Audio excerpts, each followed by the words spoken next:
Shivkranti TV news अन्याय, अत्याचार, बेकायदेशीर कृत्य करणाऱ्या विरुद्ध शोषित पीडित न्याय देणारा एकच आवाज। शिवक्रांती टीव्ही दिनबंधू न्यूज संपादक सत्यशोधक शंकरराव लिंगे 73 87 37 78 ओबीसीच्या बातम्या।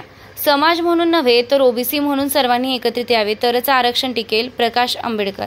माननीय बाळासाहेब तथा प्रकाश आंबेडकर यांनी एससी एसटी ओबीसींच्या हक्कांची आरक्षण बचाव यात्रा सुरू केली आहे। धाराशिव येथे ओबीसी शिष्टमंडळासोबत विविध विषयांवर चर्चा करण्यात आली। ओबीसी समन्वयक धनंजय नाना शिंगाडे, धाराशिव जिल्हा तेली समाज संघटनेचे जिल्हा अध्यक्ष रवी कोरे आणीकर, समता परिषदेचे मराठवाडा अध्यक्ष आबासाहेब खोत, नाभिक महामंडळाचे अध्यक्ष लक्ष्मण माने, भावसार समाजाचे मिलिंद लांडगे, माळी समाज संघटनेचे राजाभाऊ माळी, परीट समाजाचे नेते हरिदास शिंदे, इलियासभाई मुजावर यांच्यासह समाज बांधवांनी पुष्पगुच्छ, शाल देऊन स्वागत केलं।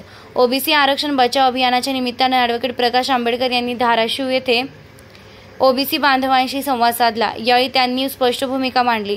औरंगाबाद येथे 7 तारखेला होणाऱ्या सभेतून ओबीसींची ताकद दाखवण्याची संधी आहे।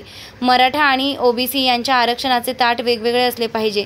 सरकारी मराठा समाजाला वेगळे आरक्षण दिले पाहिजे। यासाठी ओबीसी समाज बांधवांनी एकत्रित यावं लागेल।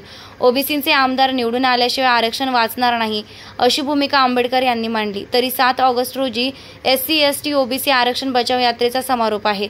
लाखोंच्या संख्येनं समाजाने उपस्थित राहावे असं आंबेडकर यांनी बैठकीत आवाहन केलं। दिनांक 4 ऑगस्ट रविवार 2024 रोजी शासकीय विश्रामगृह बीड येथे सकल ओबीसी समाजाची बैठक आयोजित करण्यात आली। तरी सर्व ओबीसी बांधवांनी आपले आद्य कर्तव्य समजून सर्व कामे बाजूला ठेवून या बैठकीला वेळेवर उपस्थित राहावे ही नम्र विनंती। प्रमुख मार्गदर्शक माननीय प्राध्यापक टीपी मुंडे सरांना। आयोजक सकल ओबीसी समाज हा मेसेज आपल्या सर्व ओबीसी बांधवांसोबत शेअर करा।